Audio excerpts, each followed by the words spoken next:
Good evening, everyone. My name is Edward, and thank you for joining us at the Maximizing Your Money webinar. Now, what you've just heard is the Let's Talk CPF podcast. If you enjoyed what you heard, look out for the link in the chat box where you can hear our podcast about various topics, including CPF, financial planning, and other lifestyle topics, all via Spotify. So some quick admin details before we start. The chat function will be used to broadcast important messages from us. So if you have any questions for speakers this evening, please do submit them through the Q&A tab. Please do also take note not to share any of your own personal details, such as your IC number or your CPF account balances. And if you do face any audio or video issues, please do leave and rejoin the session. Now, we're very honored this evening to have two very experienced and very wise financial experts with us. Mr. Vasu Menon is the Managing Director, Investment Strategy at OCBC Bank. And next to him is Mr. Christopher Tan. Chris is the CEO and founder of Provident. So folks, we also would like you to have your phones and devices ready with you throughout this session, just in case you might need to log in on a separate device, and also have your mouse and your fingers ready because we need you to join in on all of the polls that we'll be running this evening so we can get the best information to get you all the answers you need. Now at this point, we'd like to get to know you a bit better. So our first poll, please answer it right now. Have you started investing? Yes or no? Very simple. Just click on it right now, please. Have you started investing? I'll give you a few more seconds to answer this. All right, let's take a look at the results. Thank you for voting. And the answers, oh, wow. So a good 3/4 of you, 73%, have already started investing. Thank you. And for those of you who haven't started investing, well, you are in the right place. Because the first question for today, and we'll start with you, Vasu, is probably the most basic but the most important, which is this. I'm new to financial planning. Vasu, where do I start? Good question, Edward. And you can start with the MAS. The MAS has got a guide called the Basic Financial Planning Guide on its website, on the Money Sense website. And the guide is very useful because it gives you some critical key rules of thumbs about savings, about insurance, and also about investments. And what's interesting about the guide is that it comes in 6 different versions corresponding with 6 different life stages, like when you first enter the workforce, and then you start a family, and then you need to support an aged parents, and so on and so forth, including retirement and planning for retirement. So the guide is very useful. It gives you, it creates awareness that you need to set aside emergency funds, creates the awareness that it's important for you to insure yourself, both in terms of life, permanent disability, as well as critical illness. Also tells you the importance of investing, and also the importance of other forms of insurance. And even other things like, for young people, it's something that may not come to their mind immediately, but, things like the importance of retirement planning, starting as early as possible. Even, how to essentially build up your savings, your reserves to purchase a home, because many of you out there will be very young. Some of you could be looking to get married, start a family eventually. Of course, part of that is purchasing a home. And so, I think what I found very interesting about the guide is that it creates quite a bit of awareness. So I think, the audience should really have a look at the guide because it's quite basic, easy to understand, and I think very useful. So Vasu, we're going to come back to you on that. If you're looking to buy a home, some of you getting ready to get married, going to have kids. Okay, Vasu, we've got a follow-up question there. But first, we're going to go to Chris. So Chris, basic question. I'm new to financial planning. Where should I start? Yeah, I think, first of all, we need to know that the primary purpose of financial planning is to help you and your family reach your life goals, no matter what happens along the way and in a comfortable manner, right? And so Vasu mentioned about the guide, completely agree with Vasu. You should really take a look at the guide because the guide will help you in your financial planning journey. So maybe let me just unpack this a little bit. So I think the thing that you must do is to first have a budget. right? Because as the saying goes, that it is not how much you earn that will make you rich, it is how much you save, right? So you should have a budget to know how much you are spending, and you should have a budget to set the target amount that you want to save each month, right?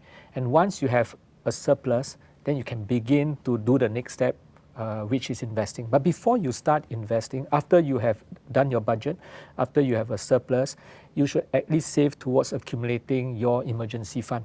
And the basic financial planning guide tells us that we should have at least about 3 to 6 months of our expenses as emergency fund. But it's a guide, because if you are in a job whereby it's very specialized, and if you lose that job, maybe it will take a longer time to replace that job, then maybe you want to set aside 12 months of your monthly expenses, right? So that's the next thing that you should do. After you have got your emergency fund, I think you need to make sure that you are adequately covered by insurance. And I think we're going to talk about insurance later, so I'm not going to unpack it too much here, but you should have enough coverage, because in your accumulation journey, there will be life risks, unfortunate death, disability, a medical condition. And you want to make sure that you have insurance to protect your family and yourself. And after you have done your insurance, I would say this, I would say, instead of jumping in straight to investing for the future, set aside some money to live a life right now. Because I think sometimes in financial planning, we are always thinking about saving for the future, but life doesn't happen in the future. Life begins today. So I think you should set aside some money to do those very meaningful things that you have to do today. And after that, use the rest of the surplus to invest for the future. Right? And after you have done all that, for the last step, especially for those of us who are a bit older, and I'm not saying that the younger group shouldn't do this, but especially for those of us who are a bit older, I think begin to think about end-of-life planning. Things such as lasting power of attorney, advanced care planning, even advanced medical directive, estate planning, like write a will at least. Right? So that's the whole sort of like few areas in financial planning, and I've given you the step to begin each one in accordance to the priority. Use the basic financial planning guide, which Vasu mentioned, to help you, right? And I think that would be a very good start if you can start that process. Yeah. Thank you very much. So, folks, I'm sure that many of you already have questions for Vasu and Chris. Please do submit them through the Q&A tab. If you've just joined us, welcome, and please do submit your questions through the Q&A tab in Zoom directly. Now, before we go on back to Vasu for the next question, we've got another poll for all of you, which is this. Chris mentioned earlier, you should have emergency savings. How long can your emergency savings last? 1, 6, or 12 months? Please click on the poll right now. 1, 6, or 12 months? Yeah, so as Chris mentioned earlier, if you have a very niche job, or your job is at risk of being replaced, like me, with AI. So you might want to have 12 months of emergency savings. I'm starting to count my own savings now. I don't want to talk to an AI host. I don't know, okay? We don't know what's going to happen tomorrow, right? So folks, let's take a look at the results. How many months do you have? In conclusion, wow, most of you have 6 to 12 months. Well done. And some of you only have between 1 to 6. That's okay. Vasu, I'm going to come to you with this. You know, we're all saving for certain things. That's We right. all have things that we want. How do we prepare for these milestones? I want to get married. I want to buy a home. I want to get a car. I want to have kids. Those are all very normal milestones. It's perfectly okay to aspire for those things. In fact, aspiration is what keeps us going, right? So it's perfectly normal. But I think you also got to be realistic. So as Chris mentioned, you know, start off with the emergency funds, set that aside. I'm very heartened to look at the poll results and see such a large percentage having between 6 to 12 months of emergency funds. That's very impressive, I must say. You know, so once you have set that aside, make sure you set that aside in something that's fairly safe, like, you know, maybe a Singapore savings bond or a fixed deposit or something that's fairly safe, you know, because you need to tap into it if an emergency happens. Now, once you go beyond that, then as Chris said, you know, live life a little bit. That's important, you know, because otherwise there's no meaning to life. Live life, and then of course, if you've got all this goals that you have, like getting married, buying a house, and so on and so forth. What you do is be realistic. You got a plan. So take each of these goals, estimate roughly how much you might need, for a wedding, for a house, and other things. If you have a kid, then give yourself a rough idea, right? And then work backwards and tell yourself, this is what I need to roughly set aside, and I need to invest it and grow it so that I can achieve the target, right? And I think what's interesting is the Money Sense website has got financial planning tools and content available in case, once again, if the audience is not aware, there is a financial planning digital service available, so you can actually do it yourself. It's also got very interesting articles and content that you can read. And I think that could be a rough starting point for some people. At least it gives you an idea on, the tool gives you an idea of where you stand in terms of your finances and what you can work towards. So that tool can help you. But beyond that, I think having that awareness of, how much each of these roughly costs, being realistic, setting aside the savings, investing it to grow, those things are important. So these things don't happen magically. You got to be proactive about it and be early about it. So the moment you enter the workforce, you should already be starting to think about things like this, and then slowly squirreling away money into different pots so they can grow these pots to achieve these short-term goals. Thank you very much, Vasu. And folks, we want to remind you that people will tell you that the best things in life cannot possibly be free. This is free of charge. Okay, the Money Sense financial planning tool. The QR code, if you scanned it just now, please do go and check it out. If you missed the QR code, just Google it. Okay, it's the Money Sense financial planning tool. These are free resources for you so you can use it to plan your life, because you need money to do the things you want, to get the things you want. All right, don't just go into it with some sort of plan. Don't just go in and then just whack and hope for the best. Because if you go in without planning, you don't plan to succeed, you plan to fail, right? Yeah. We're going to move on to Chris. Chris, so the next one is a follow-up from what you mentioned earlier, which is about insurance. Because a lot of us will be thinking, oh, I'm still young, I'm still healthy, I'm in my 20s, I'm in my early 30s, I feel great. Why do I need insurance? And if I do get insurance, how much should I get? Yeah, I think it's a good question. And I think we got to first start with defining what is the purpose of insurance. I mean, the primary purpose of insurance is not for investment or savings, because if you want to save and invest, there are plenty of other tools and instruments that you can use. The primary purpose of insurance is for protection. So what are we protecting ourselves against? So firstly, loss of income.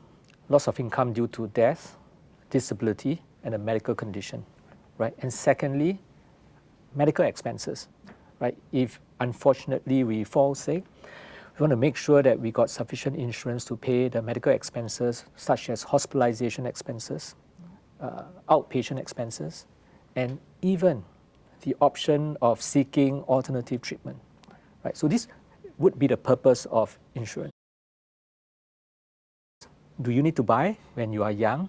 Well, so let's start with the first one, loss of income. So today, you ask yourself, right, if death happens to you, will anyone at home miss you? And I mean miss you financially. I hope someone will miss you emotionally. I hope so. Right. But if you said that no one will miss me financially, then yes, you might not need to buy death coverage, right? But if you are going to affect yourself, if your life is going to be affected, if you are disabled, and if you are sick and you can no longer work because you have lost your income, then yes, you need to buy your insurance. When do you buy it? You have to buy it before things happen, right? So you buy it as early as possible when you are young, right? So that's the replacement of income part. Let's talk about medical expenses. So as I mentioned, in terms of medical expenses, hospitalization expenses, right? So you got to ask yourself, if you are sick today, and no one can really predict whether you will be sick when you are young or old. I mean, you can actually fall sick, very sick when you are young, right? And if you want to have the option to get good medical care, you want to stay beyond a B2 and a C ward, and you want to have a better sleep in a one-bedder or things like that, then you need to buy insurance, right? So when do you buy it again? I think you should buy it now. And how much to buy, I guess, depends on your healthcare expectation. Right? If you want to stay in a one-bedder, then you need to get a plan that allows you to stay in a one-bedder. if you want to have the option to go to a private hospital, then you must get a suitable plan for that.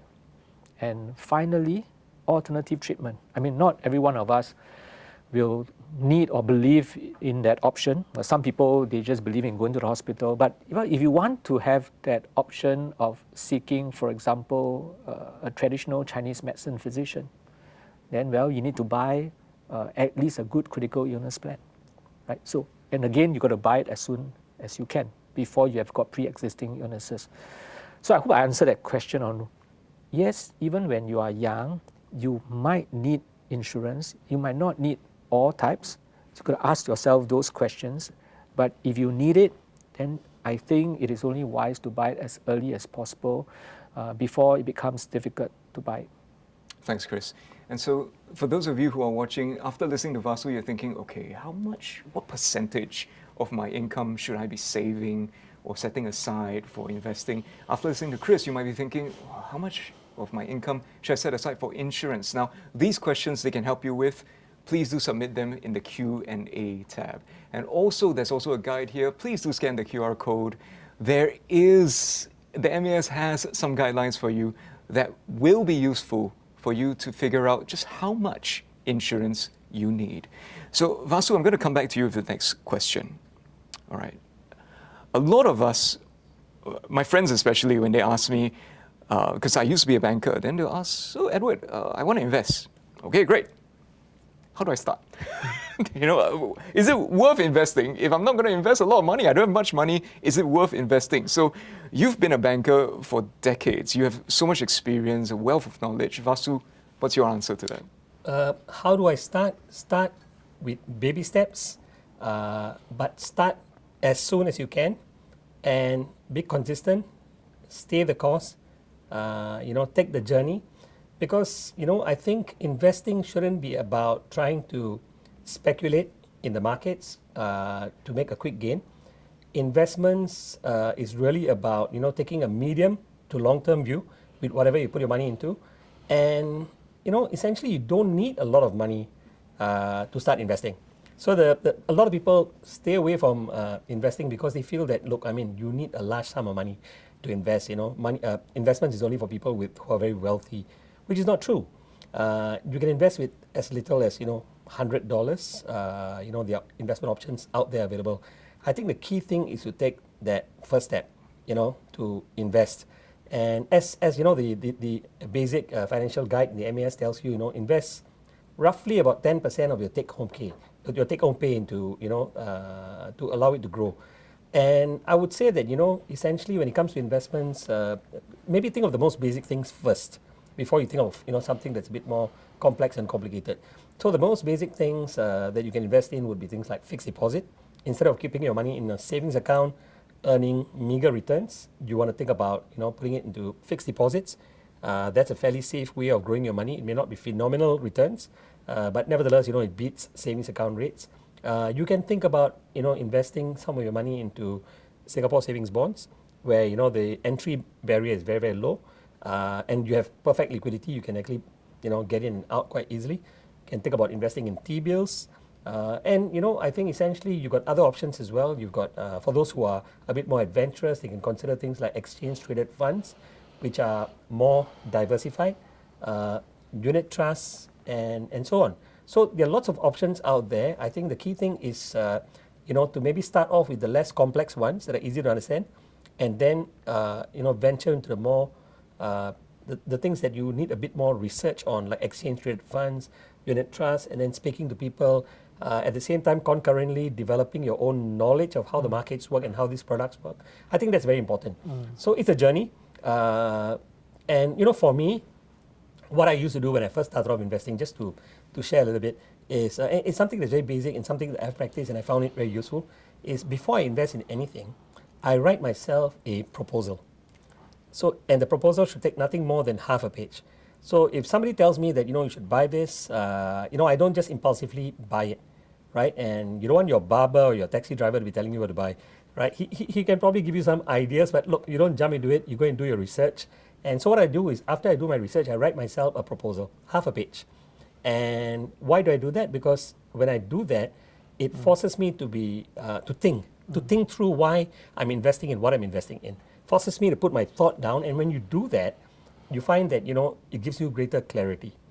And it also gives you a reference point, because down the road, if you just wonder, you say, why did I put money into this? You go back and you look at it and say, look, this was the reason.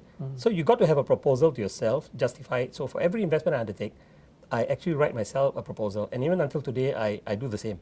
So I never put my money into anything unless I write myself a proposal. And that proposal should simplify, the reason why I'm investing in what I'm investing in. So these are some basic, simple rules that, but the key thing is this: don't forget that investing is a journey, and the earlier you start, the faster your money grows and compounds and builds into a larger nest egg. So the sooner, the better. Can I just add on to what Masu has said? I mean, Sure, Chris. It's the first time I hear him talking about writing himself a proposal, which is an excellent idea. The question really is, if I don't have a lot of money, should I start and I can only invest, say, $100 or a few $100 every month? I personally feel that this is exactly why you should be investing, because you should start small. What you are really trying to do is inculcate a habit, right? And the second thing is, we are all going to make mistakes when we first start investing. And it's better to make mistake when we're investing small amount of money rather than next time we're investing a lot of money, Absolutely. right? So I think this is a perfect time. If you don't have a lot of money to invest, this is the perfect time to start, because you're trying to inculcate a habit, and you're telling yourself, if I lose a few $100, if I lose $1,000, it's more money to lose for many important lessons that you will learn. Yeah. Words of wisdom there, because you don't want to wait until you get an inheritance. You suddenly have a big lump sum of money, then you don't know what to do with it. Exactly. You start messing around, you make some rather dodgy decisions with it. So thank you very much, Vasu and Chris, for that. Our next poll for you actually is, so you've got the reasons why you should invest, but how do you do it? So the poll question is, what platforms do you use to invest? Brokers? Banks? You do it through online trading platforms? Or is it robo-advisory? How do you invest? This will be useful for us to know, because the way you do it tells us a lot about what sort of investor you are, how you do it. And also a reminder that regular savings plans, $100 a month. That's $3.30 a day, folks. Okay, can you, look at the cost. Kopi is $2 a cup these days. Not even Starbucks, 3+. Yeah. Wow. You go to a kopitiam and coffee is $2. So set aside $3.30 a day, you can start investing. Exactly. Yeah. So let's take a look at the poll results. What platforms do people use to invest? Most of them do it through banks. Otherwise, they do it by themselves through online trading platforms. Is this, does this come as a surprise to you, Vasu? Not really. There are pros and cons in both. In the case of the banks, it's something that a lot of individuals are familiar with.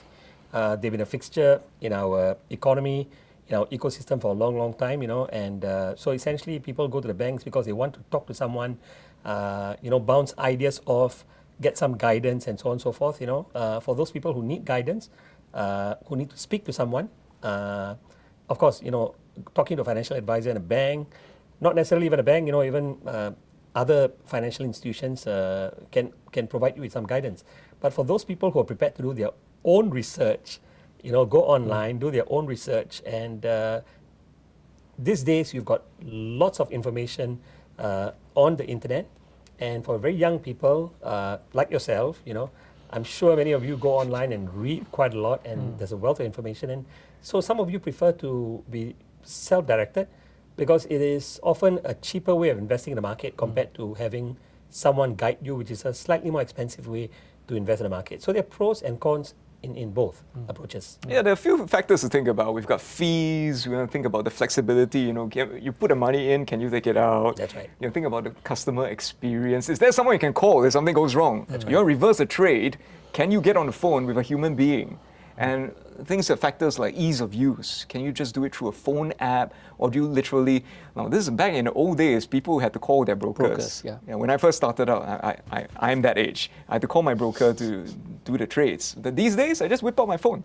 All right, Exactly. I'm taking a break. 2 minutes. I've done my trade. So it's very easy to make investments these days. So sometimes you might argue maybe too easy. But having said that, Vasu, we want to remind you that who you get advice from, if you are DIYing, if you're going by yourself to do your own research, be careful what the source of your information is. If it's some young guy on TikTok, maybe not such a good idea. Keep that in mind. Chris, I'm going to come to you, all right, for the next question, but we're going to ask the next poll first. The next poll question is about asset classes. We want to find out from you, our viewers, what asset class do you have invested the most in? Is it property? Is it stocks and shares and equities, bonds, fixed income? Your T-bills, Singapore savings bonds. Is it commodities? Wow, you have gold, silver, copper, natural gas. Or is it others? Please vote and let us know. Because the next question for Chris is going to be about investing. And we'd like to find out from you what you have invested the most in. Where do you put all your money? All right, let's take a look at the results. Shares, equities, and fixed income, bonds. There's a good amount in property also. Wow. Chris, what are your thoughts in this? There are many rich viewers. But you can buy stocks and shares for a very small amount. You can start very small. No, I mean, I look at the property, I thought, wow, people are buying property because, buying property, you do need a larger capital. Yeah, that's true. And at the same time, you need to leverage. I mean, very few people can buy property all in cash, right? So they probably have to take some loan. Yeah, I think I'm not saying no to that, but just be careful that you're not over-concentrated on one asset class, right? Because if you are using all your resources to put into that one property and then you're not investing in other things, then if that property, that particular asset class fails you, then you have no more backup, right? So otherwise, I think it's very encouraging to see people also investing in equities and bonds. Because I have friends who earn 5-digit figures a month. You might think that's a lot of money. Then they buy a condo, and then that's it. Their monthly income is wiped out by the mortgage that they have to pay. Speaking of investing, Chris, lots of people will be watching now and thinking, okay, I want to invest, but I'm scared to lose money. Like my wife, when I asked her for a risk tolerance, I did the analysis with her. Her risk tolerance is 0. So she invests like a retiree, basically. So I want to ask you, Chris, if our viewers are thinking, I want to invest, but I don't want to lose money, how? When you talk about your wife, I'm thinking like, as a family, my wife and me, we're a balanced portfolio. So she's in cash and I'm in equity, so that makes it a balanced portfolio. Yeah, but I mean, no one wants to lose money, right? I mean, who wants to invest and lose money? But the fact is, you are getting return from your investment because of risk. If there is no risk, there will be no return. And if you only want to take low risk, you got to expect a lower return. Right? So there will be risk in investing, but there are ways to mitigate some of these risks. Right? So firstly, one way is don't buy just 1-2 stocks. Right? Then you are being just very concentrated in 1 or 2 counters. Diversify.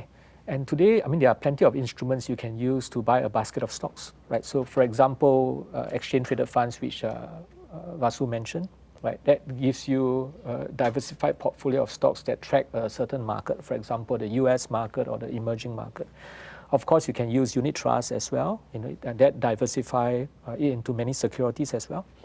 And after that, don't just invest in one country or region. Be globally diversified. So, be invested in the developed markets, in US, in Europe, in Japan, but also be invested in the emerging markets. So be globally diversified and don't just buy one security. So that's one way to mitigate that risk.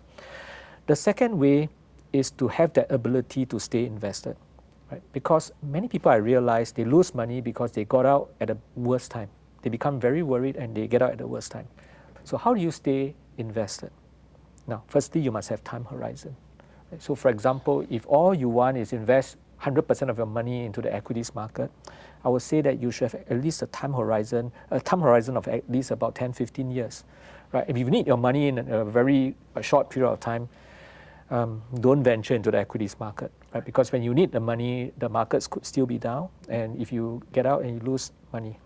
Right? If you only have got about, say, 8 years, 7 years, then don't put everything into equities Split it between bonds and equities. Maybe have 60% equities, 40% bonds. If you have got maybe something like 4 years to 5 years, then your bond allocation should even be higher. maybe 80% bonds and 20% equities. If you only have got 3-4 years, then I'll say don't invest in all these financial markets. I think it's safer to put into things such as your banks, Singapore savings bonds. Maybe now I think everybody knows they can buy T-bills, right? So don't put into the equities market if you've only got, like, say, 3 years. So that's time horizon. Also make sure that you have emergency fund, because that allows you to stay invested for the longer term. Make sure your insurance, we talked about it just now, adequately insured, because if you are unwell and you need money, you have insurance to pay the bills. You don't have to sell your stocks to try and pay the bills. So you have the ability to stay invested for the longer term. And the last thing I'm going to say about this topic, about mitigating risks and about helping you stay invested, is be educated about investment. I think Vasu mentioned a lot about it, right? You need to know what you are investing. I think you need to know how markets work. I mean, you don't have to be a finance graduate. You don't have to go and study a CFA, but read relevant books on investment, right? Be interested in economics, for example. Read articles to understand investment, and invest in regulated products. Don't invest in things that if something bad happens, you have no recourse, right? So these are some ways to mitigate risk, and perhaps I would emphasize this again because we talked about that just now, start small, right? Because when you start small, you have experience, there's a higher chance of you being a bit more competent. That will mitigate your risk of losing money. Thanks very much, Chris. And also, Vasu. Yeah, let me just add on a little bit, right? Chris has said quite a lot, but to me, I think the viewers have to draw a distinction between investment and excitement.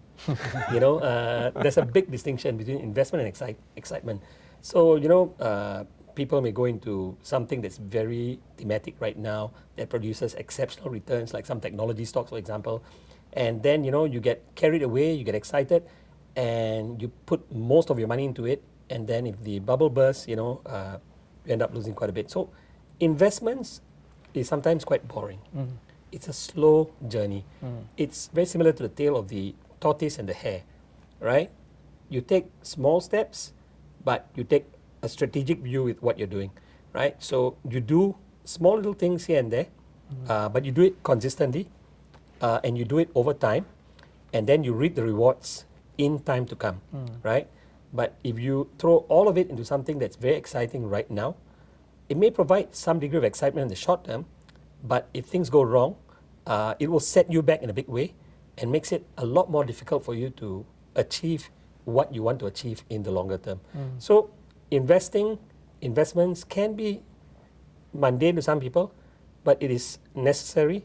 And remember that it's really about taking small steps and thinking long haul, and not looking for a great deal of excitement in everything you do, because not everything produces exceptional returns, quick returns in a very short span of time. Thanks very much for that reminder, Vasu. Hey, high risk, high returns, and that risk is real. Remember, during the pandemic, there was this exercise bike company. The stocks went up like crazy. It's fallen more than 90% since. Okay, because why? Because the pandemic is over. So be careful about what you're investing in. And as both Chris and Vasu have mentioned, there's a lot of things that they said. If you don't understand it, and you're thinking, I have no brain for numbers, I'm terrible at it, there's nothing wrong with asking for help. There's lots of licensed advisors you can ask, bankers, financial advisors, that you can ask for good advice.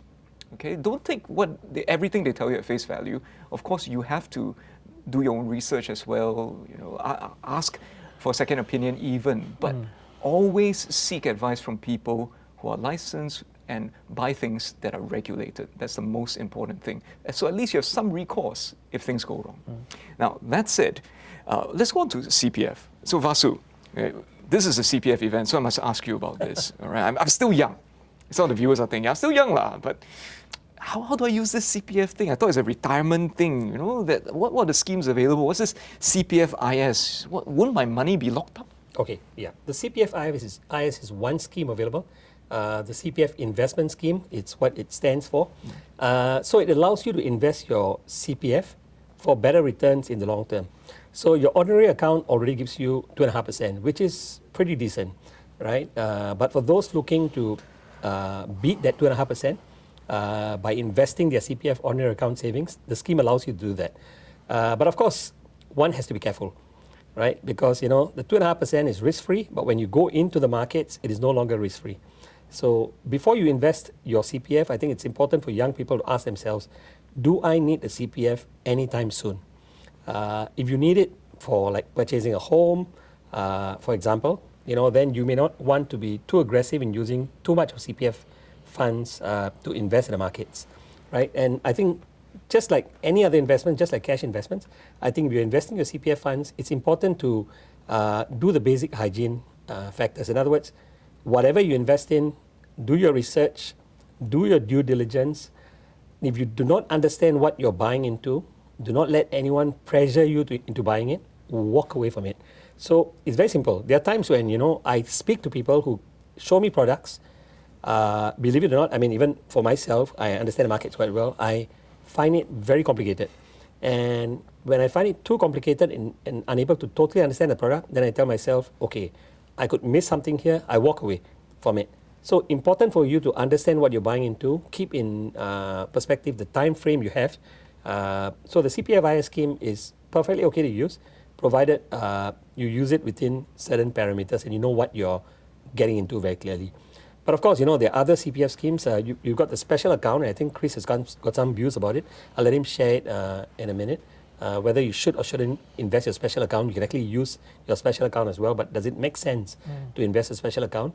And there are other ways to grow your money, your CPF money. You can actually top up money into your CPF accounts, like top up money into your special account and your MediSave account. Because what happens when you do that is your CPF balances grow, and don't forget your CPF savings gives you superior risk-adjusted returns. So the CPF allows you to do that and also enjoy tax relief in the process. You're able to transfer money from your ordinary account to your special account, but remember it's a one-way street, because when you do that, you're not able to move the money back from the special account into the ordinary account. But if you want to earn more than 2.5%, one way to do that is to transfer some of that ordinary account into the special account, because special account gives you more than 4% returns. But remember, special account is something that you cannot touch until you're 55. So you must have that long haul. So there are various ways in which you can use the CPF to invest and grow your money. And I think, there's a wealth of resources available on the CPF website. And one should spend a bit of time going to the website, to troll through the website and gather some of this information as well and expand on the knowledge. Thanks, Vasu. And remember, folks, the CPF money is risk-free. The returns are risk-free. Yes, you can't take it out, but it is risk-free. There's no risk. All right, it's there in your CPF. That's it. Also a reminder that the first 60,000 in your OA and SA enjoy an extra 1% interest bonus. So, Chris, that's a total of 5% on your SA. That's Actually, not bad. I was dying to say something when Vasu said about CPF, because I think the CPF is a very exciting instrument. Why do I say that? I mean, you think about it, right? Your ordinary account, there are three parties there helping you buy your house. Yourself contributing into the CPF, your employer helping you by contributing their share, and then the government gives you that risk-free interest rate. Three-party helps you to buy your house. And then three-party helps you to buy your retirement annuity, right? Because your special account, if you think about it, is a very interesting product, or the CPF is a very interesting product. So today, if I'm a salesman coming to you, Edward, right, I'm going to come to you and say, look, I've got a very exciting product. This product earns you a guarantee of between 4 to 5%. Wow. Guarantee. Capital guarantee. You're not going to lose your capital, right? And then at the end of your accumulation period, it's going to help you buy an annuity that pays you a lifelong stream of income. So I'll be provided for when I retire. Yeah. So if I sell you this product, right, say you just put in your money, you put in your money and you get 4 to 5% guaranteed, and at 55, it gets converted into a RA, you get 4, 5, 6% guarantee, capital guarantee, and then it converts into a lifelong stream of income. Wow. I mean, there are no insurance product out there that can beat this kind of product, right? Unfortunately, I can't sell you this product. If I can sell this product, I'll be a very successful salespeople, right? So it's actually a very exciting product, and you should in fact, top up more than what your normal contribution is. And Vasu said that I wanted to share something about SA. I think it doesn't make sense at all to invest your special account, because your special account currently gives you that 4 to 5% guaranteed. And if you invest it just to get, say, equities return, right? Annualized return over the long term, maybe say 7, 8%. You are taking so much more risk to just get the additional 2 to 3%. I mean, in investment term, we say the risk premium is not worth it at all, right? Because the risk-free rate now is so high, it's already 4 to 5%. And you take so much volatility risk just to get additional 2%. It doesn't make sense, 2 to 3%, it doesn't make sense at all, right? So I will say that don't invest your special account. Keep it there. If you really want to invest your CPF money, well, just take it from the OA, but keep your SA, because you are not going to get that kind of return from anywhere out there. Sing dollar base, I can't find a similar instrument that gives you that kind of risk-reward characteristic. Yeah, and also a reminder that if you're not doing it in Sing dollars, you're doing it in other currencies, there's a lot of risk related to Forex fluctuations. So keep that in mind. We live in Singapore, we earn in Sing dollars, we spend in Sing dollars. All right, keep that in mind. All right, folks, one more poll for you. This next one will follow up to Chris's next question, because we want to ask you what you think of retirement planning. Something we should all think about early? Still a long way to go. I'm going to enjoy life. I've already started. Wow. Or I have so many other financial commitments. No time to think about it. Which one is it for you? 1, 2, 3, or 4? Let us know. Because I'll be asking Chris about this soon, and he's got some gems, real gems for you. All right. And Vasu will also chime in. But folks, vote now. What do you think of retirement planning? All right, let's take a look at the results. I hope everyone is already planning for it. And the results, oh, okay. Yeah, it's something we should. The majority of you think you should start thinking more about it. You should start thinking about it early as well. So there's a sense, Chris, in which people are saying that they want to think about it, but maybe there's something holding them back. Yeah.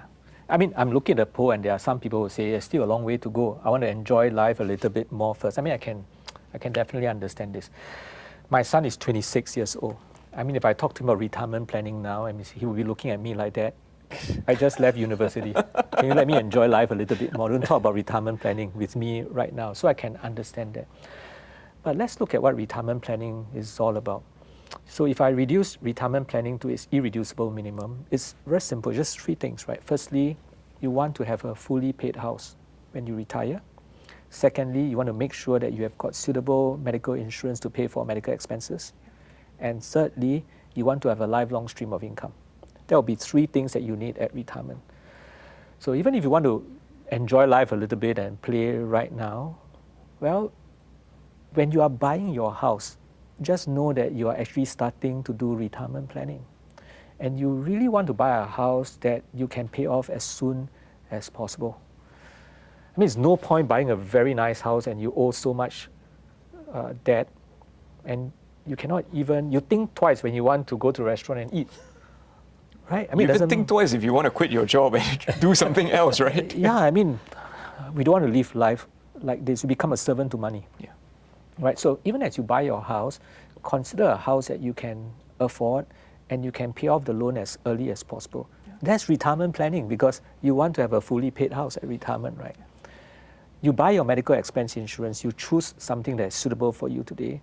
You are doing retirement planning because you need this insurance much later in life, right? And you want to do it right now while you are still healthy. Lifelong stream of income, yeah, that may not be important today. And I know that if you are young and you're watching this, some of you are preparing for your wedding, you are thinking about buying that first BTO. I know that's important, but just now we talked about starting small. So I'm not asking you to start saving $1,000 each month. I'm asking you to save, say, $50 or $100 each month, right?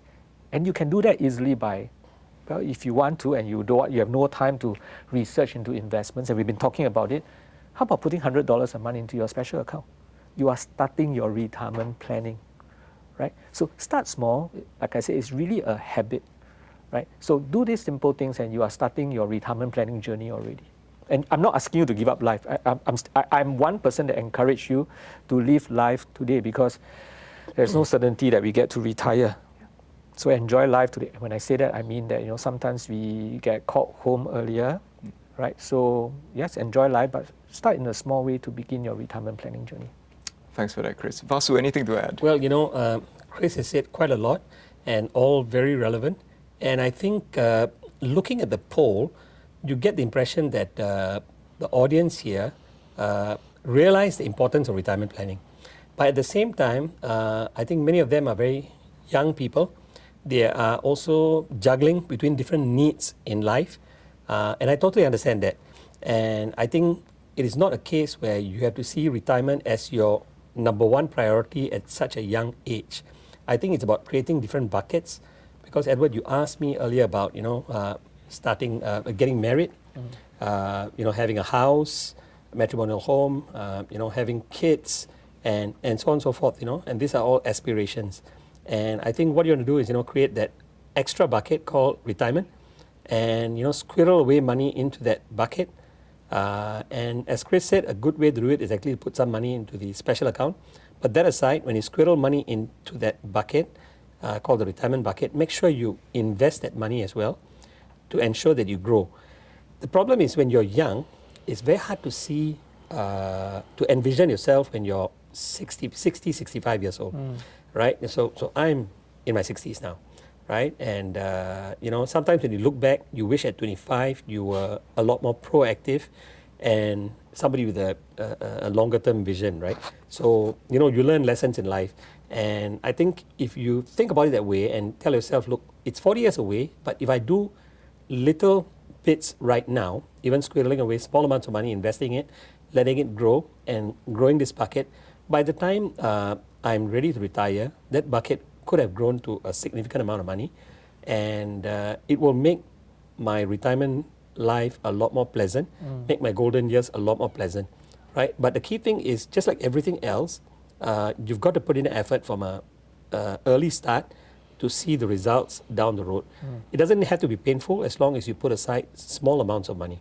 But I think the fact that many of them are interested in wanting to start the process gives me hope. It tells me that it's a good start. It's a good start in itself. Now I think going out there and kickstarting the process is very important as well. I wish I have heard Vasu's advice when I was much younger. Really, he's 60 plus. I'm 54, right? And thinking back, we all wish that we have started much earlier. Of course. I know some people will say that you put your money into a special account, there's no liquidity, but that's why it's good, because if it's something that you put in and you can take out anytime you want, then you won't be saving, right? And if it's just $100 now, you actually won't feel the pinch that you can't take it out, but you'll be amazed. The power of compounding will do to your $100 every month for the next 30 years. And after a while, once you get used to putting in 100, you will adjust it up by 150, 170, 200, it gets more and more. And after a while, you don't feel the pain anymore. So yeah, hear it from the two old men.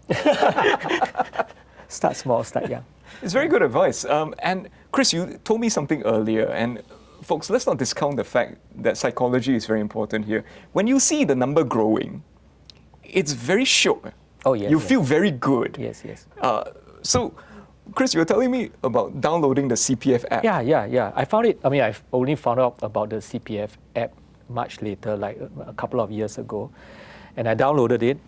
And it's so easy to access that app because you go in and you just go through SingPass and then you see your dashboard, right? And I'm sure many of us we trade stocks. You have your investment account and you have that app, right? And then every time you go into the app and you see your money growing, you get very happy. Of course, when the market goes down, you get very upset, right? But somehow it gives you some motivation to do a bit of investment.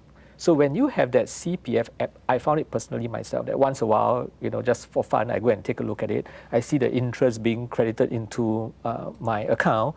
I get very happy. It motivates me. It's like a saving account, right? So while you have not done it, I will encourage you, download the app, and it'll encourage you in your retirement planning journey. And folks, we want to remind you that in the CPF app, the line only goes up. Okay, that is the only one where the line only goes up. There is no mark-to-market risk. Exactly. Okay, so folks, we're going to come to your questions now. So if you do have questions, thank you to those of you who have already submitted your questions. If you do have questions for Vasu and Chris, please do submit them in the Q&A tab. So I have a first question. So could we put that up on the screen, please? The very first question. Okay, this is about dollar cost averaging, right? Because we mentioned that we should start small. We can start with small amounts each month. So that's dollar cost averaging. You buy regularly. You don't care what happens in the markets. You always put in the same amount of money at a regular time period, maybe the first day of every month, for example. So that's dollar cost averaging.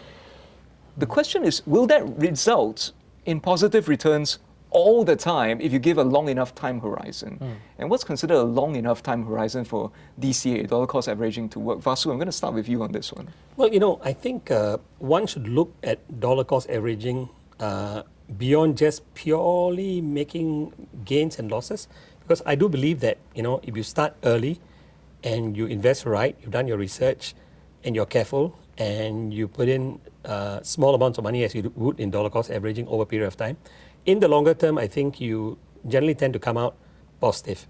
The whole idea behind dollar cost averaging is really twofold. Number one, it takes away the emotions from investing in the market, because timing the market is something that's very difficult to do, right? So I've got young people, friends of mine, who come to me and tell me, should I buy this or not? And I said, okay, but is it the right time to buy? And in all honesty, I think not everybody can time. In fact, I hardly come across someone who can consistently pick the market at every twist and turn all the time.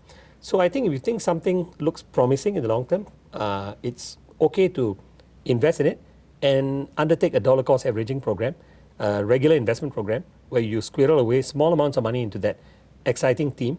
So you don't have to worry about whether this is the right time or not the right time. It's very difficult to actually pick markets at the right time all the time. It's almost impossible.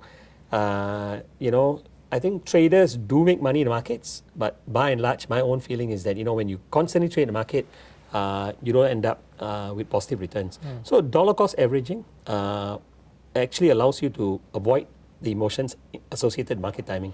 Secondly, the advantage of dollar cost averaging is that it instills the importance, the discipline of investing. I think investments is a journey, it's a discipline, it's a habit that you need to cultivate. And dollar cost averaging, or DCA they call it, the acronym, allows you to implement a discipline, putting in small amounts of money into an investment or a group of investments every month, and then seeing it grow. Ironically, if you look at many Singaporeans, many investors here, big insurance industry, there are many people who actually buy insurance products and pay through a regular premium, right? And they don't look at it, they just pay the regular premium for years and years, and eventually they derive the benefits, the return from an endowment plan, for example. So similarly, when it comes to investing, if you adopt that same approach of, squirreling away a regular amount of money every month over a long period of time, it'll be less painful, and you don't have to worry about timing the markets, and it's a good habit and discipline to have to achieve your financial goals. Yeah, Vasu also, just a reminder to everyone, Vasu mentioned earlier about the investment proposal he writes to himself. That's right. So you can keep checking back, folks. If you have that proposal, you can always keep checking back. Is what I wrote still true? Yes. For example, I buy into an airline. Yes. Do I still think air travel is a good thing? And if it's no longer true, then maybe you should stop investing. Maybe it's time to sell. That's right. Yeah. Agree. So thanks for that. Chris, anything to I add? just want to add on. All of what Vasu have said, I definitely agree. I just want to add on by saying that some time back we did a study on investing in the global equities. Right? If you invest in the index, global equities, well, over a long period of time, it goes up. Right? So global equities goes up in the long run. So mathematically, if you buy a lump sum, you should do better than dollar cost averaging, mathematically, right? Because you are doing dollar cost averaging, you're always buying. If it goes up in the long run, you might be buying more and more expensive. However,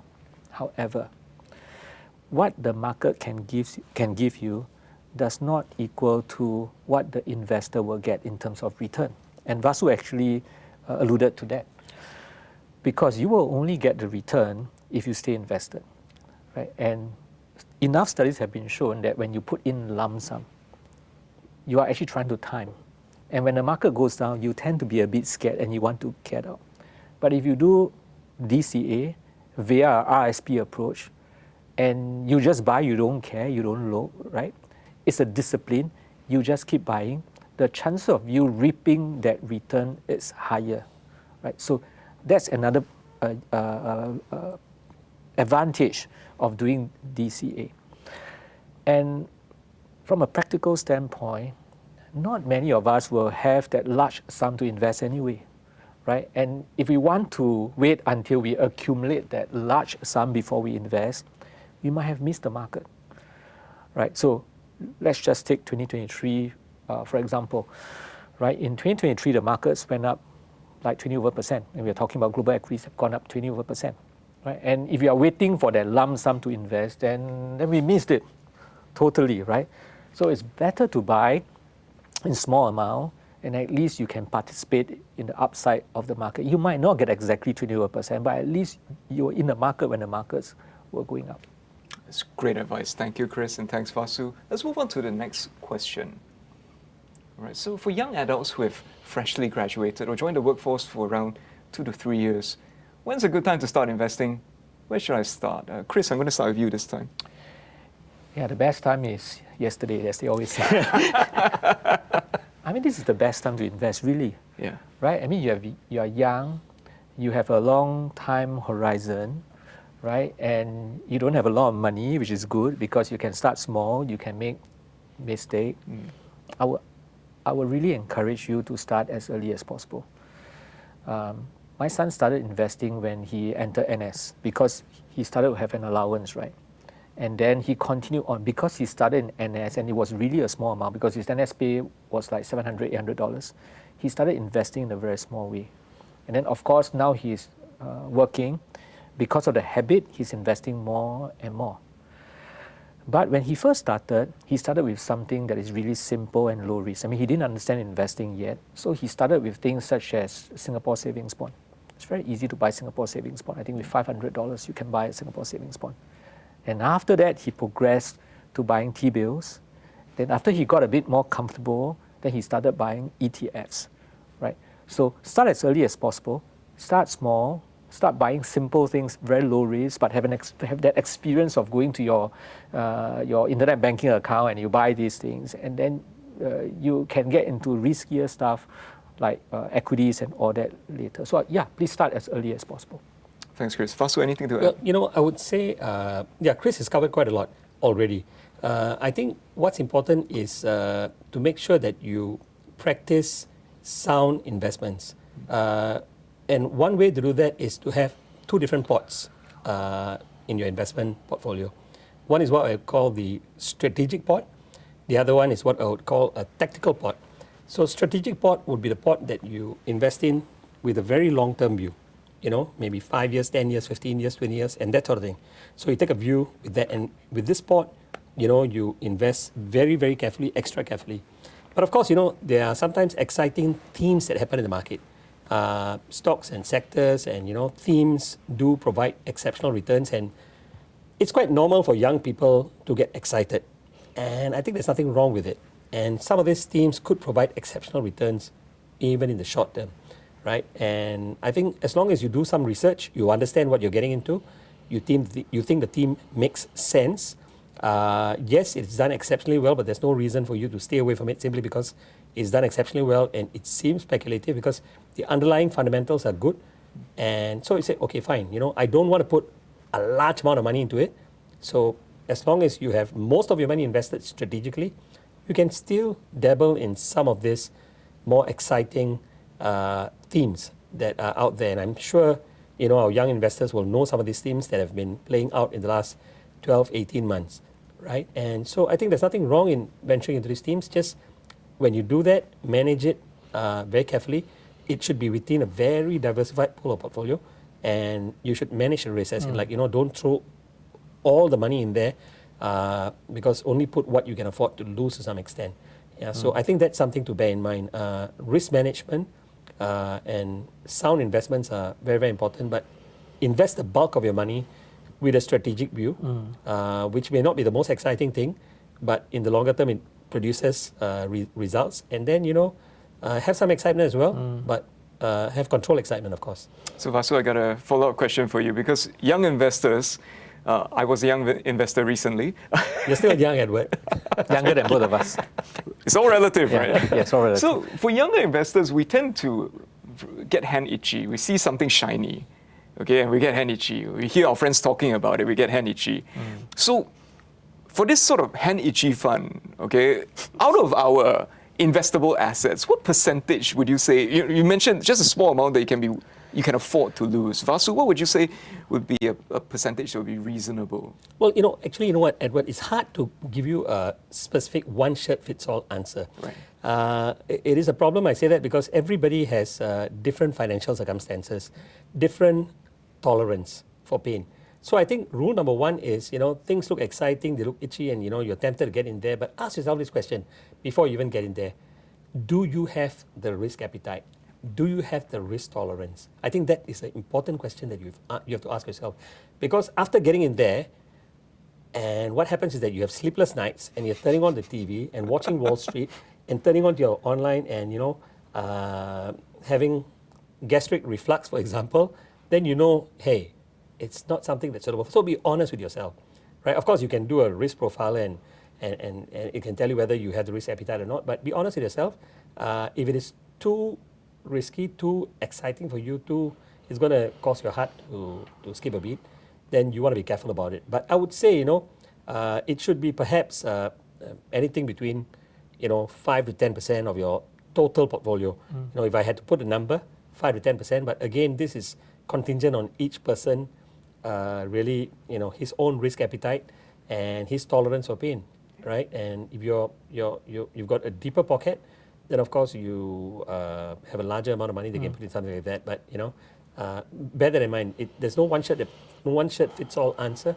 It really depends on you being brutally honest with yourself and asking yourself some really tough, honest questions before you jump in there. Don't be impulsive, because there are lots of ideas out there, and a lot of you young people, and we older fogies as well, we sometimes talk to each other, get ideas and get excited. But I always tell myself, when you get excited, stop, stay calm, take a deep breath, go back and think about it. The market will not run away. You can always invest again down the road, but always make a considered decision and not be impulsive.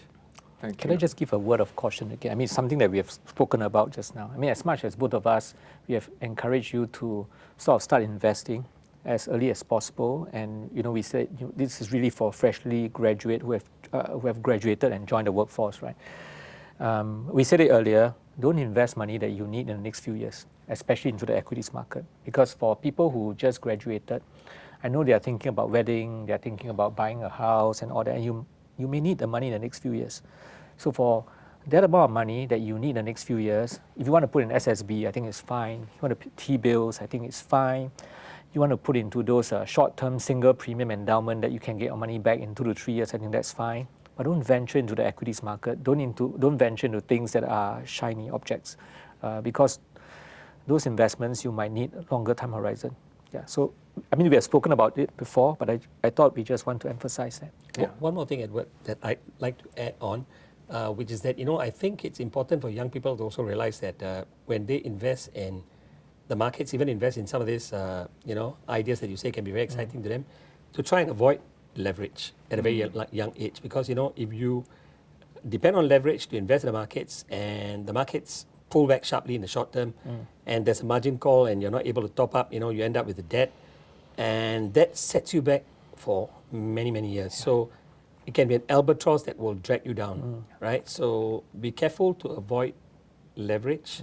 And there are platforms that allow you to use leverage, and you want to be very, very careful about leverage, because it can actually drag you down in a big way, set you back from achieving many financial goals of yours, even cause problems with your life partner, your spouse, your children. So be careful about leverage at a very young age. Yeah, good advice. Yeah. Thanks, Vasu. Thanks, Chris. And so, for those of you who are wondering, and this is fair, all right? The first time I heard it, I didn't understand it. Also, before I went to banking, I was an arts major. I was like, what is leverage? Leverage is when you borrow money to invest.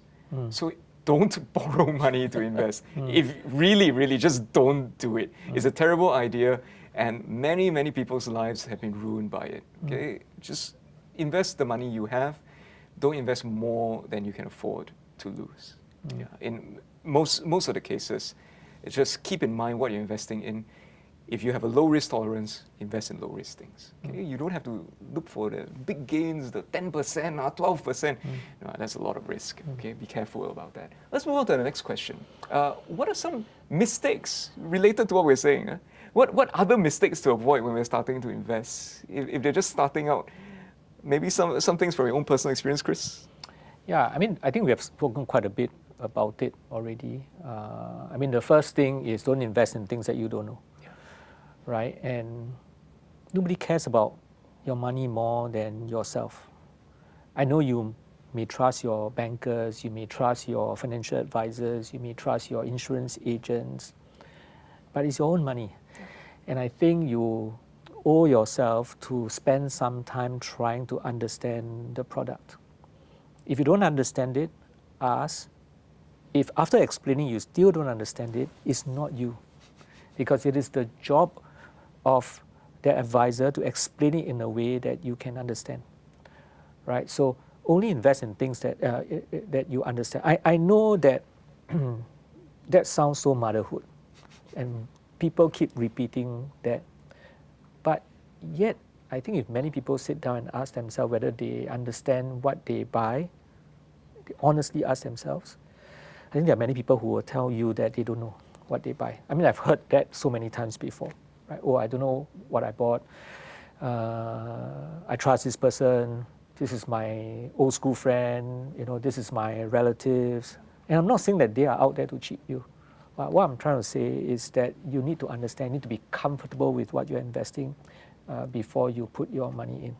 Yeah, I think that's the first thing I can think about. I totally agree with Chris, and which is why I mentioned earlier that I actually write a proposal to myself for every single investment I undertake, because the idea behind writing a proposal, it's a bit troublesome, leceh as we would call it, right? But as I said, you know, when it comes to investing, don't be impulsive. It's a journey. You got to put in a bit of an effort, and writing the proposal forces you to think clearly, forces you to go through the real reasons why you're buying it, and forces you to see whether you really understand what you're buying. So that's something I do, and you know, I mean, of course, viewers can also practice that. Not everybody wants to do that all the time, because you know the most exciting thing to do is that, you know, when you hear something, you just want to jump in and quickly make the money, right? But as I said, the markets will be there. They're not going to run away anytime soon, you know. And what's more important is to be careful. I think the other motherhood thing that a lot of we hear very often is diversification, right? We keep hearing it all the time, and you know, sometimes when I talk to people about it, they say, again, diversification, ayo, I read it everywhere, you know. Yes, it is perhaps something that seems extremely boring, but it is a very important risk management strategy, because in my you know, investment journey, and I've been in the markets for like 35 years now. I've been in the markets for a very long time, so I've seen huge rallies, unbelievably huge rallies, huge collapses in the markets, and so on and so forth. And I've seen people make and lose lots of money because they over-invested in something that was extremely exciting for the short haul.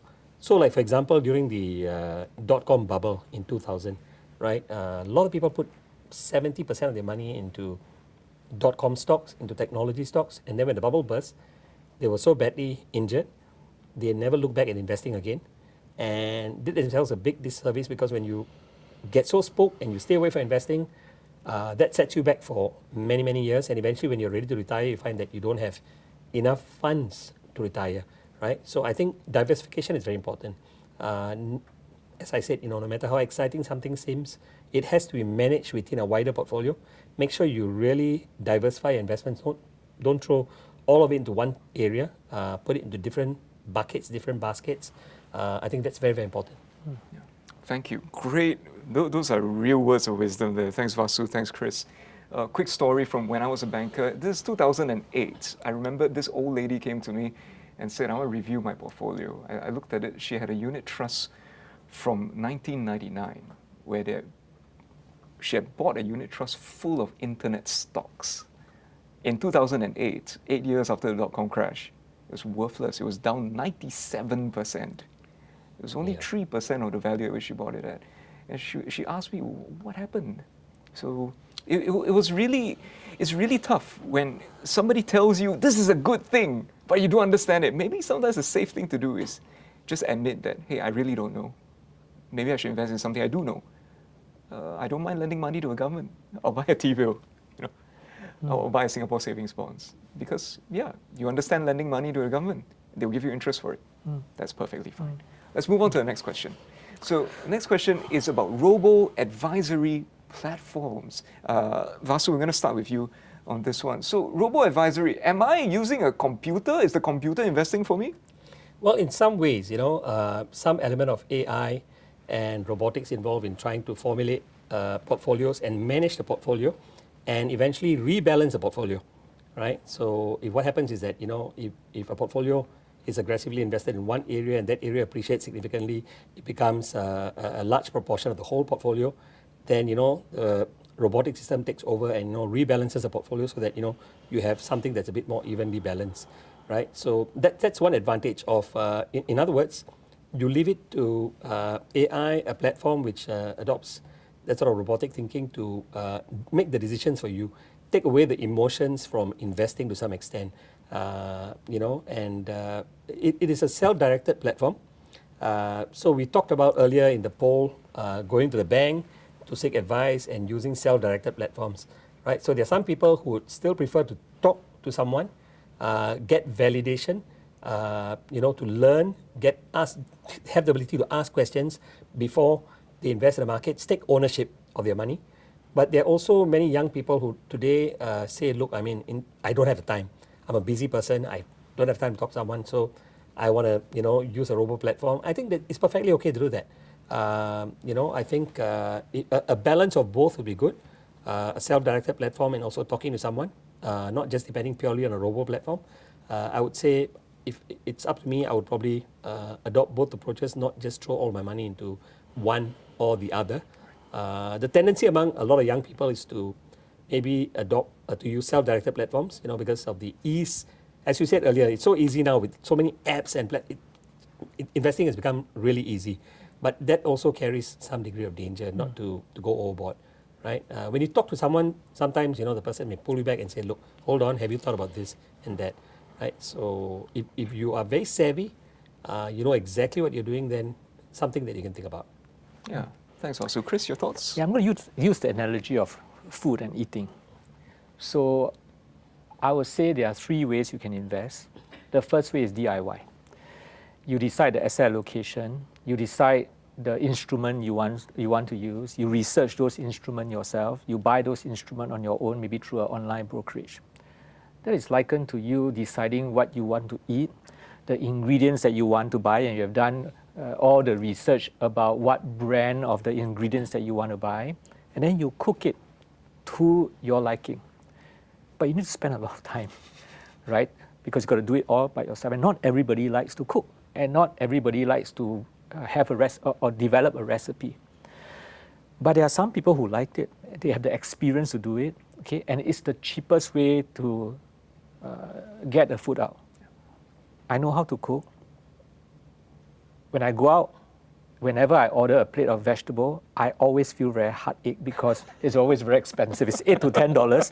I can cook that plate of fried vegetable for less than $1, right? But it's effort. So that is DIY. It's the cheapest way to invest.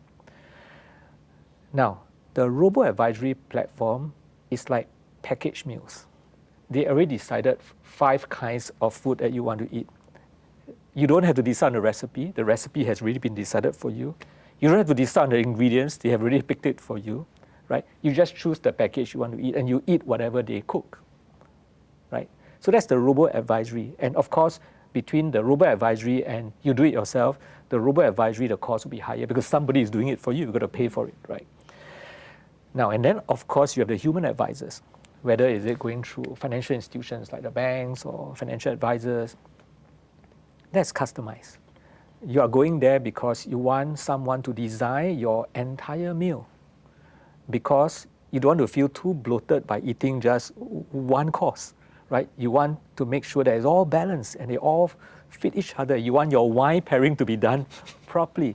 And it does matter, right? Because one type of food will affect the other food, the taste, right? And in personal wealth planning, it is the same. One area of your financial decision will affect another area. And if you feel that that comprehensive, holistic look of your finances is important, then you pay someone to do it for you. So you decide what kind of person you are, right? I would say that if you are a DIY investor, then don't waste time using financial institutions like mine and Vasu or even a robo-advisory platform, because you can do it yourself and it saves you a lot of cost.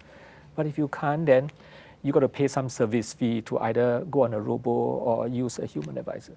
Okay, Chris, in that analogy, what would CPF be then? CPF is just another meal that is a standard meal that everybody must have. I don't know. I mean, it could be water, right?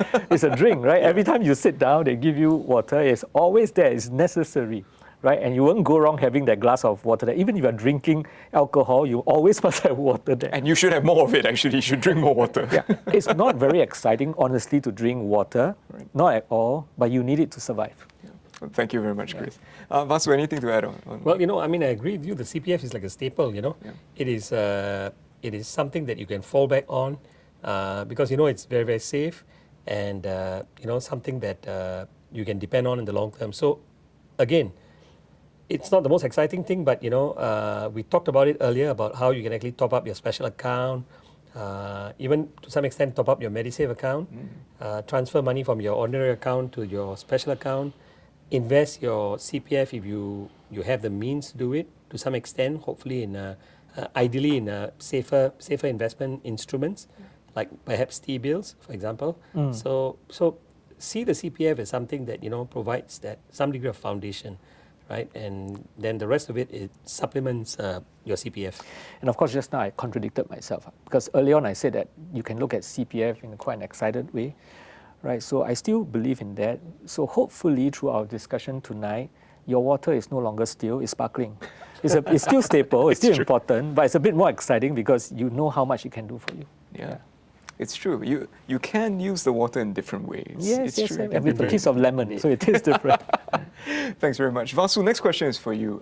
Because speaking about investments which you don't need to think too much about, some of us just want to live our lives. Right. Yeah, I don't want to think about money. Okay, what investments are good, Vasu, to help us earn a passive income without having to monitor the markets all the time? Well, there are investments out there where you can invest passively to some extent and enjoy regular returns, regular yield, for example. Bonds are one way to do it. T-bills, we talked about T-bills. We talked about, Singapore savings bonds. Those are relatively fixed deposit. Those give you passive income as well. Of course, there are people who also invest in properties and rent out the properties and get rental income from it, but that carries a greater amount of risk, very concentrated risk because you're putting a lot of money into a property. And quite a lot of effort also. You have to monitor the tenants. And you've got to monitor the tenants, monitor the rental. So it comes with risk as well. So in most cases, with the exception of Singapore savings bonds, T-bills, Singapore government bonds, and that sort of thing, most of it, other than that, most of these investments will come with some degree of risk. But of course, if you're buying into some of these investments with a longer term time frame, then I think it still makes sense. So, for example, there are ETFs that you buy that actually give you yield. There are ETFs of indices that you buy that actually give you yield. But of course, the value of these ETFs can go up and down, but they give you yield.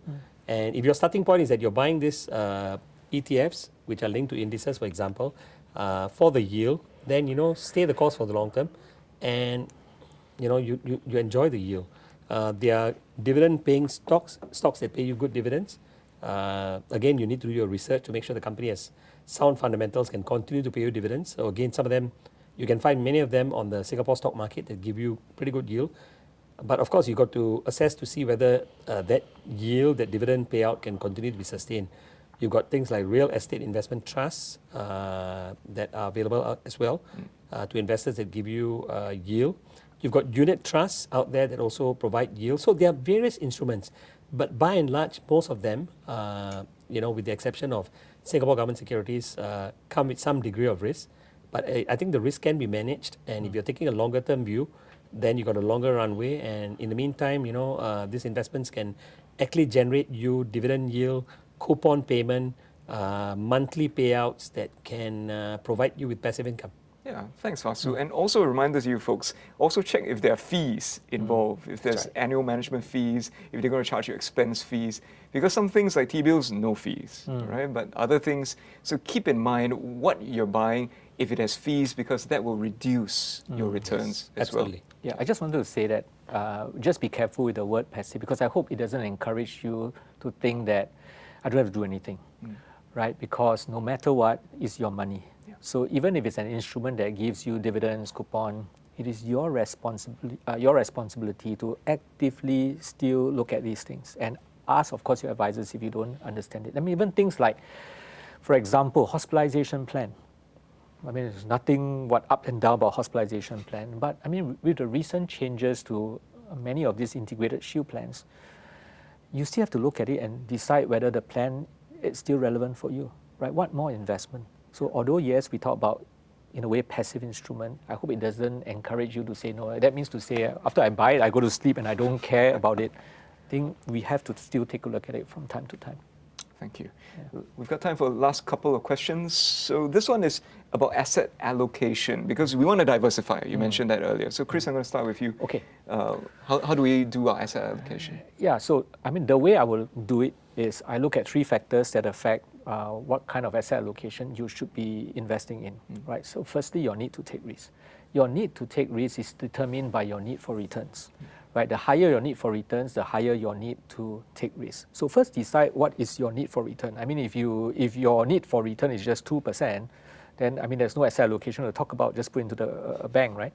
The second thing is your ability to take risk, right? Your ability to take risk is dependent on your time horizon, it's dependent on your financial health, it's dependent on the security of your job, it's dependent on your adequacy of your insurance protection, right? And lastly, your willingness to take risk. Your willingness to take risk is influenced by many things, your investment education, your understanding on markets, right? Then after you understand need, ability, and willingness, then you make a decision. So for example, your need to take risk is actually very low. Your ability to take risk is actually very low. For example, you need your money in 3 years' time. Now, even if your willingness to take risk is very high, well, you should not take risk. And if you should not take risk, then your asset allocation has to skew more to bonds, right? And less in equities. But let's say if your need to take risk is very high, your ability to take risk is very high, and your willingness to take risk is very high, then you can go on a 100% equity portfolio. Right? If your need to take risk is very high and your ability to take risk is very high, but your willingness is not too high, then, well, you either educate yourself to be more willing to take risk and go into a 100% equity portfolio, or, well, then you balance it up by putting more bonds, so maybe 60-40.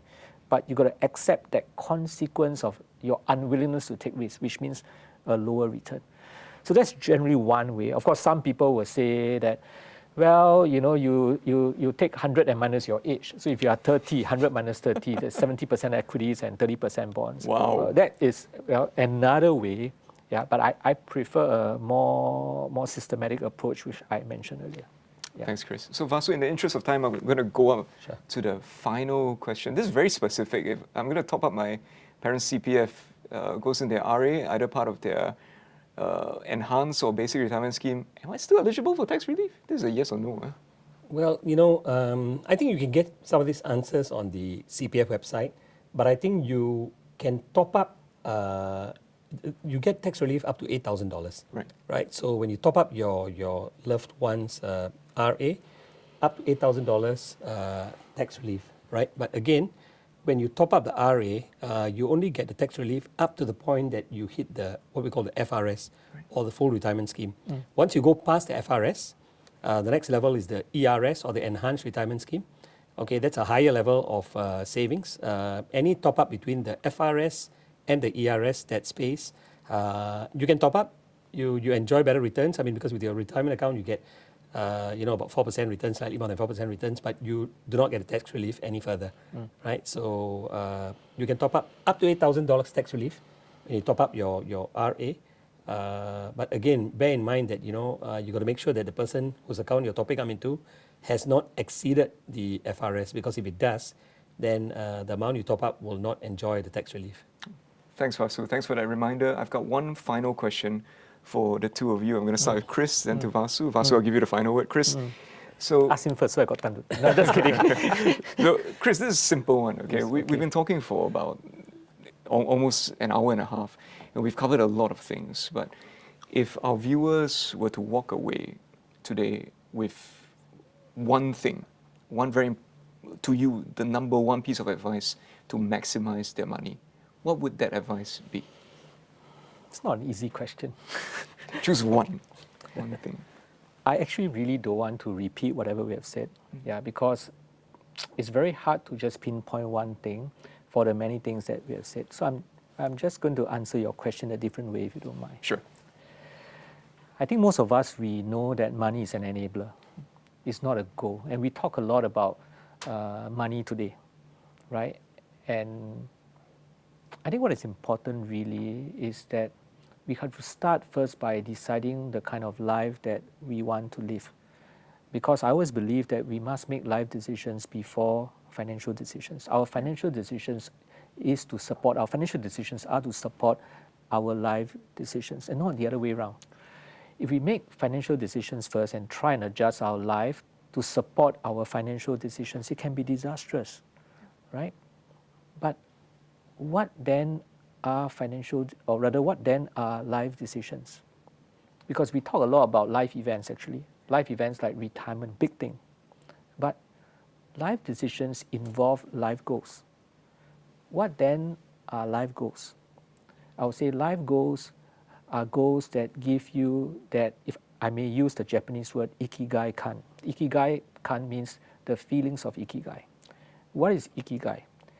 Ikigai is made up of two words, iki and gai. Iki means your day-to-day living, and gai is your reason for living, or what is worthy of you doing. So yes, while we are talking about financial decisions that we hope to reach retirement, buy a house, these are all life events.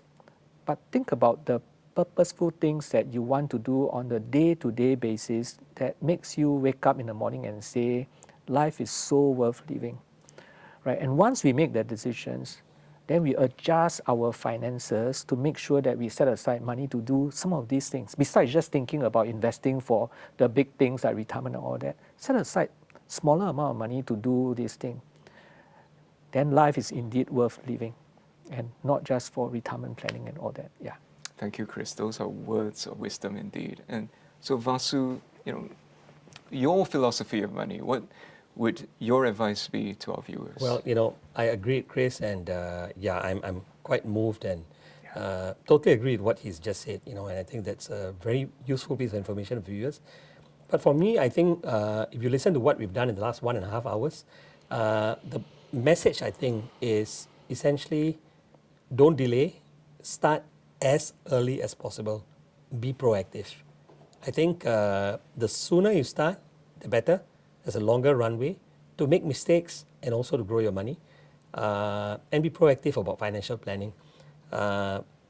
Basically, there are no easy answers, but I think if you take baby steps and you work towards your goals in the longer term, they are achievable. Thank you, Vasu. And big thank you to our speakers, Mr. Vasu Menon from OCBC Bank, Mr. Christopher Tan from Provident.